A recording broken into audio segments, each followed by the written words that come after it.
Slade dropped last week in Rivals 2, and he's a lot of fun. I got to play him early in a creator beta provided by Ether Studios, so huge shout out to them. Normally, when I review a character, I go through their kit and break down each move on launch day.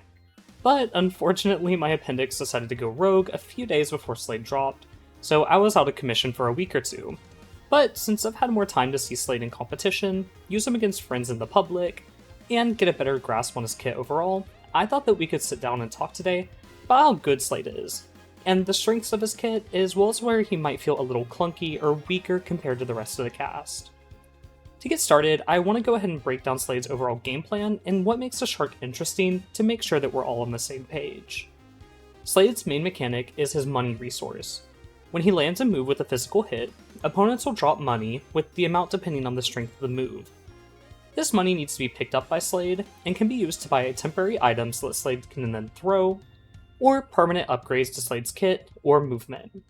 His normals all feel pretty good, and while they're not necessarily super fast or mashable like I prefer, normals like jab, up tilt, neutral air, back air, and F tilt all feel great to click nonetheless, with down tilt also leading into great combo routes out of jab. However, Slade's default movement isn't great, so it can be a little tricky to place a move right where you'd want it, which can be a little alarming considering that since his moves are a little bit slower that I mentioned, they demand really precise spacing to make sure you're safe and fully out of harm's way. However, this is the first problem that I've really run into within Slade's kit. I'm not trying to say that Slade shouldn't be rewarded for spacing his normals, but they feel so unsafe at lower percents, even when I try to fully space them, that I do wonder why I'm playing Slade, and not someone with less of a risk-reward skew like Claren. Claren's movement is so much better, and her spacing is a lot more generous with more reward from my experience. And this isn't to say that Slade needs explicit range or movement buffs, or that Claren needs drastic nerfs. I think she's in a pretty close to okay spot, kinda. But Slade's moves feeling unsafe at these lower percents, especially when he's vulnerable to floor hug, while not having great movement to patch up that unsafety, it can make the first few interactions of a stock feel a little risky when using grounded normals, or maybe landing with a combo starter like back air or neutral air at super low percent. To make up for this weakness, I've been relying on Slade's incredible grab game a lot to start out a stock. Down throw and forward throw are both incredible for tech chasing in front of you, with moves like jabs into tilts, or even down strong, which is super fast. And up throw sets opponents onto platforms, leaving them really vulnerable to platform tech chases, with tools like up strong or up air ladders, or even landing with like a wave land and then a grab reset move like a rising hitfall nair on certain spacings. Back throw is also great for getting kills, since you can connect moves like forward air out of it on certain DIs towards later kill percents. I think these throws do a really good job of circumventing how rough Slade can feel in the early stock due to floor hugging, and are a clear highlight of his kit, at least to me, with what I would consider some of the best throws in the game. So while floor hug is a problem that Slade finds himself running into frequently, especially in those more scrappy early stock situations, I think these throws do a pretty good job of really patching that up. Before we move on from his normals, I do want to go ahead and note that Slade's combo game with normals alone does feel a little lacking. The way he's designed means that he naturally wants to play a little slower neutral with items and take spacing and clicking buttons with intention, instead of just mashing combo starters. But I've found that when I get a hit with Slade, I'm not necessarily guaranteed a big follow-up like some of the rest of the roster, to a pretty notable degree. Truthfully, this might be a skill issue because I wasn't able to run games with Slade for 10 or so days, so I might be missing something here. But outside of the moves that I mentioned earlier, like neutral air, back air, down tilt, up tilt, and throws, I find it a little tricky to find combo extenders or starters, and even then, a lot of those moves only connect into strings of maybe 2 or 3 hits at most, before needing to use a finisher like forward air, which feels really great for killing, but not great for comboing, since the second hit, which is the combo hit, comes out pretty slow. Now that we've talked about Slade's normals, let's go ahead and talk about code last stock in the item shop. You can type it in when getting cosmetics in-game, and you get a little extra ether bucks that supports my channel and free Wi-Fi weekly events that I run on my Discord, linked down below. Thanks tons, and let's talk about Slade's special items now. Slade's items are by far the most interesting part of his kit, to me at least. The movement tech from tools like Glide Toss, which I'm truthfully a little hit or miss with still, is so sick and really fleshes out the character, both on a technical and expressive level, adding mechanical depth and player expression at the same time, and then kind of just like tying them together. I find all the items to have their own uses without any of them feeling useless. with Shuriken helping me approach and open up combos while also allowing me to slow down the tempo if needed by taking space, the droplet that I called an onion in the last Slade video for recatching combos, the boomerang, which is great for comboing opponents with its reverse hit, similar to like a Galvan Magnet return or like a Lorena Chair return hit, and the bomb, which is great for finishing off stocks. All these items you can place in your chest to leave for a trap for an opponent, which I find to be notably useful with boomerang and bomb especially, due to bomb allowing for kill confirms and setups that Slade couldn't previously access just by hitting your opponent towards the chest, and boomerang for its combo potential out of chest, to the hit stun that it provides, allowing Slade to get a little extra percent mid-combo. However, outside of Glide Toss giving Slade extra movement, and the items being great on hit, there are a few problems with them. Items kinda cost a lot of money. In a single stock, I normally average making around 1,000 coins, with around 300 to 400 of those coins being spent on items throughout a stock if I'm wanting to use them. You're probably thinking like, whoa, that's a lot, but really it's only 5 shurikens and a boomerang or a bomb, which isn't that crazy to fathom using in just one stock since the items are arguably the core mechanic of Slade's kit, besides the upgrades. The other problem with items is the way that Slade pulls them. It drastically slows them down, because Slade slowly cycles through the items. It feels like I'm forced to choose if I want to chase my opponent down and pursue an advantage state, or pull an item that might help me in a newly reset neutral state if I give up on my advantage. On the flip side, I also find myself completely disengaging from neutral, running away, and then pulling an item, and then re-engaging with that item, which can feel kinda clunky compared to how fast the rest of the game is paced with the other fighters. This leaves me missing the Malo bomb wheel, where he got to choose which bomb he wanted instantly, without needing to slow down him or his opponent's tempo to pull an item out. And while I don't hate the Pac-Man-esque item cycling, its current speed makes it not necessarily punishing to pull an item since I wouldn't pull an item in front of an opponent, but simply a little unengaging. This makes items overall not feel bad or weak necessarily, but just kind of an extra in Slade's kit. Since why pull an item if it's going to slow down how soon I'll get to the permanent upgrades that we'll touch on in a second. And then also lock me out of my really strong normals, since while you're holding an item, you're forced to throw it, drop it, and then use a normal, or rely on moves like side B to hit opponents, which feel inconsistent in and of itself by design, since it's made to be a higher risk reward option and not necessarily a move that you use to patch up your neutral.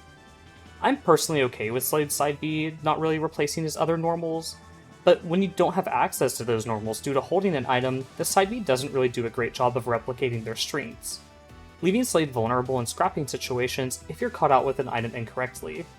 This probably does sound like I think Slade's absurdly weak because of this, but personally I think it's good game design that if you use an item or a move wrong, that you get punished for it when you're called out. So I think obtaining items could be a little more streamlined. I actually really like having the level of risk tied to holding an item as the shark, instead of getting free neutral wins.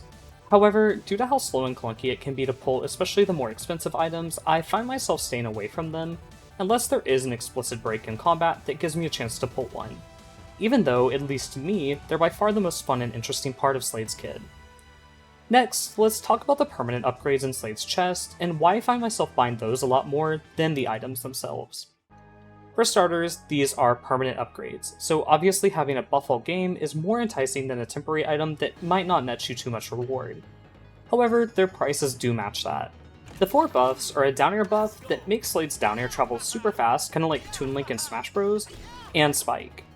It also has a landing hitbox, and don't worry about it if you do want to use Slade's old down air previous to the upgrade, you can press shield at the same time as the down air, and he'll use the standard version. Next is the hookshot. Slade's grab becomes a tether with a Zair option as well. You can use it to pull Slade to the ledge or the stage while recovering, which helps a lot in a handful of matchups, especially when combined with a glide toss input.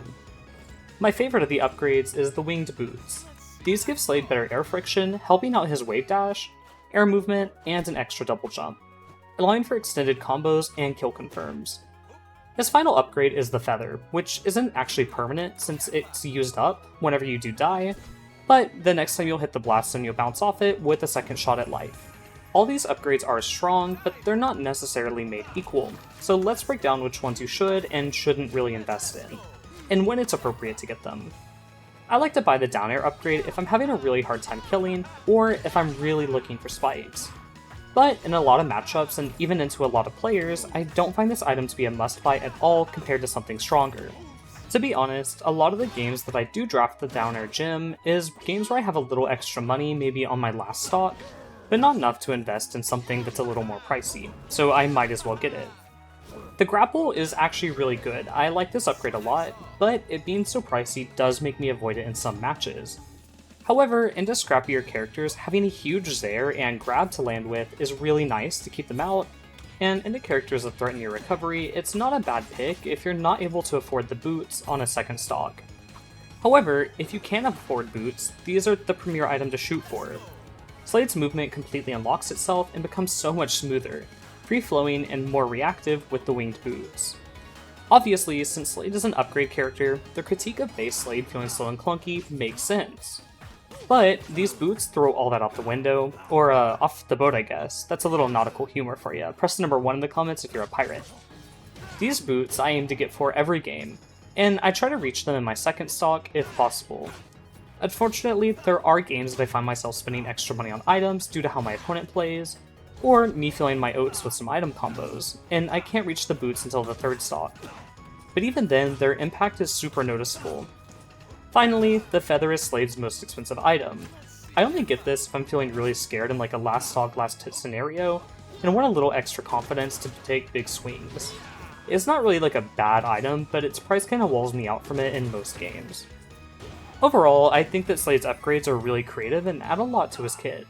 I kinda wish that they were all a hair cheaper since I kinda find them hard to access, but I think that Slade becomes really strong with them, so maybe it's for the better that they're a loftier goal to reach.